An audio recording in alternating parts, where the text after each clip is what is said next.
रात भी आपने आने में देर कर दी, फोन भी नहीं उठा रहे थे। 100 बातें आपको बतानी होती है, मेरे लिए तो वक्त ही नहीं है आपके पास। तुम्हारी इन 100 बातों से बचने की वजह से देर से आता हूँ और फोन नहीं उठाता। अब्बा जी का फोन आया था, मिलने आएंगे वो।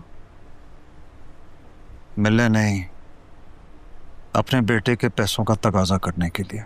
हमीद, अब जो भी है पैसे तो लौटाने हैं ना। लो, मुझे तो लगता है वो लोग आ गए हैं।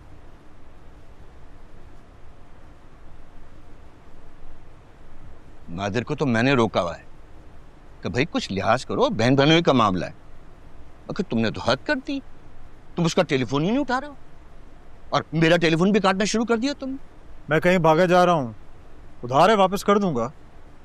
तुम तो बात करने का सलीका ही भूल गए, यानी चोरी ऊपर से सीना जोत। मुझे रफीक साहब से बात करनी पड़ेगी।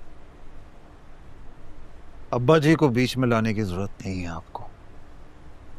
वैसे तो नादिर को भी आपको बीच में लाने की जरूरत नहीं थी। मेरा और उसका मामला है, हमारे दरमियान में रहता तो बेहतर था। मैं बाप हूं उसका मसला मेरा मसला है। तुम तो अपने माँ बाप से अलग होकर उनको मार बैठे हो। छिपी तो ये हालत हो गई तुम्हारी। मेरी ये हालत आपकी बेटी की वजह से हुई है, ये वहां पे रहना नहीं चाहती थी। खबरदार, जो तुमने अपनी खामियों को मेरी बेटी के सर पे थोपने की कोशिश की। इतने अरसे से ये वहां पर मिलजुल कर रह रही है, आज तक ऑफ नहीं की इसने। ये तो तुम्हारी लालच है कारोबार को हथियाने की। अरे पर जब तुम में अहलियत नहीं थी तो इतना बड़ा कारोबार हाथ में लेने की क्या जरूरत थी? अब सारा इल्जाम निगत पर डर रहे हो। मैं अहल हूं या नहीं उससे आपका कोई सरोकार नहीं है। ठीक है, नादिर के 50 लाख से सरोकार है ना मेरा। निकालो। कहा ना दे दूंगा। ये इतनी अकड़ किस बात की तुम? ये मत भूलो कि जिस घर में तुम यहां बैठे हो ना, ये मेरा है। किराएदार हो तुम यहां पर। ये 1 मिनट में तुम्हें इस घर से बेदखल कर सकता हूं मैं।